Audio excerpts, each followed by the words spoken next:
All right, guys, welcome back into another NFL DFS video. My name is Eric Paulson. Going to be breaking down the top quarterback plays here for week one, just looking at DraftKings as well. What I'm going to be doing to kind of determine the top quarterback plays is I'm looking at value and upside. As always, those are the two key factors that I want to look at, but I also am going to be looking at stackability, okay? So there are some quarterback plays on here that, like Aaron Rodgers, as you guys can see in the cover photo, might be priced up a little bit, but the top end options in the passing game with him are pretty cheap, and you guys can easily stack them. So I'll be going through that kind of logic and process as well in this video. So without further ado, let's get into it.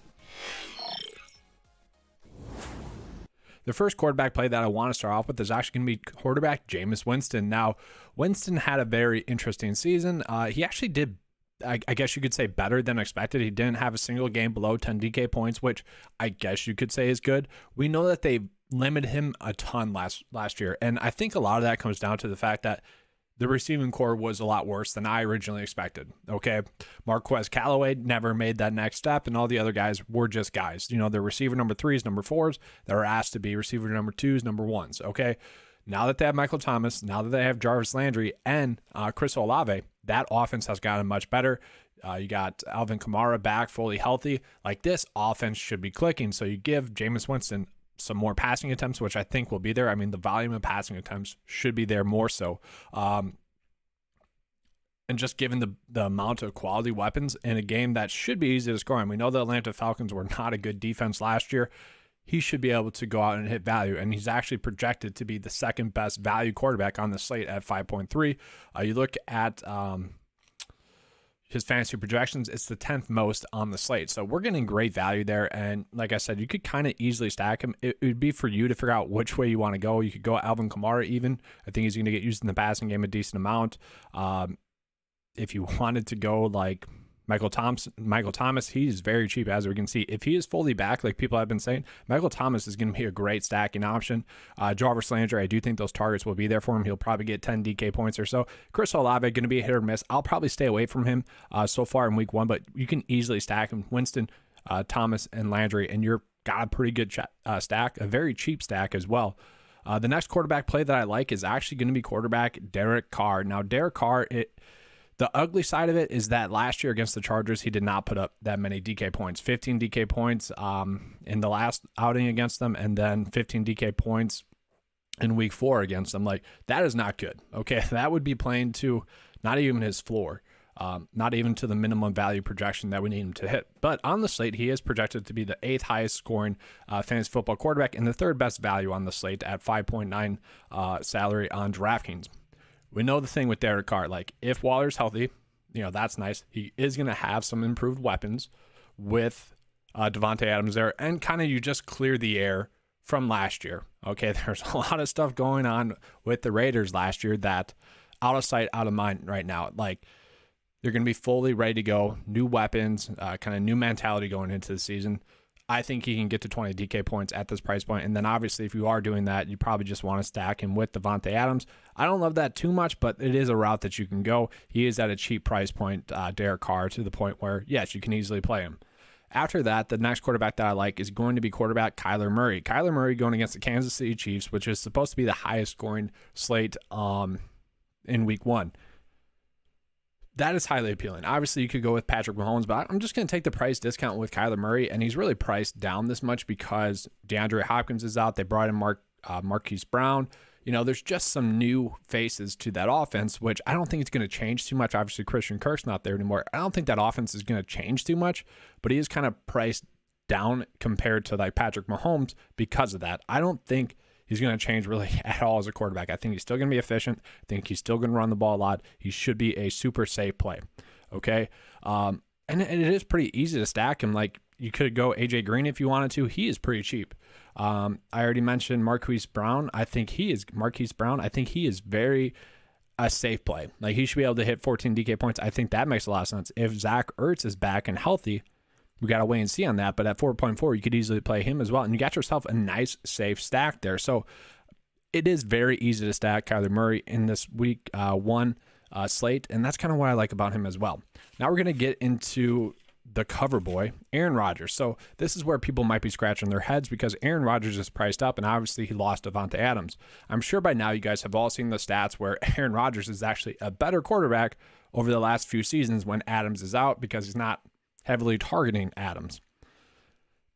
Maybe that holds true. And if that does hold true, well, then we got all these really cheap Green Bay Packer receiver options there. A lot of people are expecting it to be Allen Lazard. I think he kind of is who he is. I don't really expect him to take that next step. For me, I actually like Sammy Watkins. You look at what he's done the last 3 week ones over the past 3 seasons. He would absolutely get value at this price point. I think he's averaged like 15 DK points in week 1 the last 3 seasons, so you could easily play him.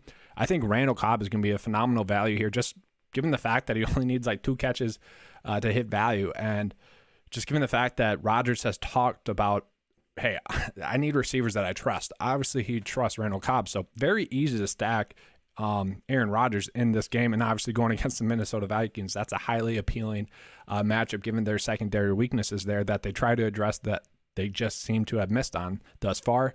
It does seem like Robert Tonyan is going to be back, but I kind of like, if you are going to do the stack with Aaron Rodgers, I don't mind going like Aaron Jones or A.J. Dillon. I think those two can be top 12 fantasy football running backs on this season.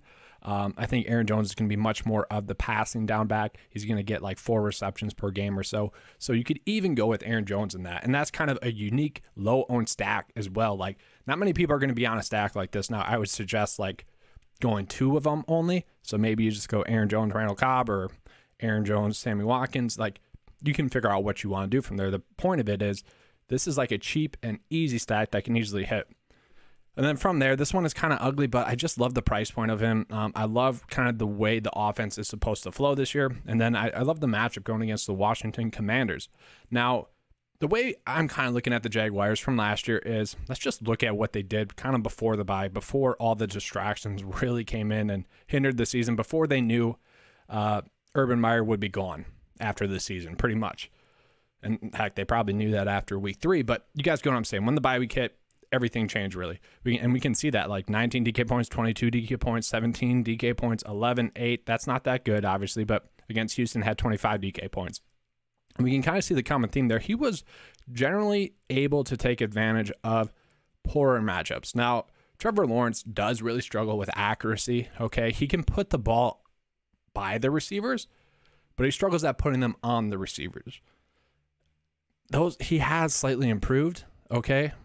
We'll see, but I do love just how easy it is to stack him, okay? And the offense did look okay in the preseason. I mean, in the preseason, Trevor Lawrence threw the ball 20 times, or 33 times for 20 completions for 228 yards. Like, that is pretty good. I don't think we have to worry about, like, Travis Etienne taking up any TDs. I think if they are going to score a TD or a couple of TDs in this game, it's going to be by Trevor Lawrence, whether it could be a rushing TD, honestly, but super easy to stack Trevor Lawrence in this game, and that's really the highly appealing part to me. So looking at it, you go with Evan Ingram, who it kind of seems like he's got a nice fresh breath of air, okay? Kind of a reset. At 3.5, if he scores a touchdown, that's not going to shock me. It's an easy value, only if you're going to stack this slate, but you guys know how much I love Christian Kirk, okay? I think he's going to be absolutely ball out in this game. Marvin Jones is kind of the receiver 1B in this. Like, I don't think that's going to go away. Like, Trevor Lawrence and Marvin Jones have some chemistry there. I think he's still going to get targeted a lot. So, honestly, like, this is a heck of a great stack.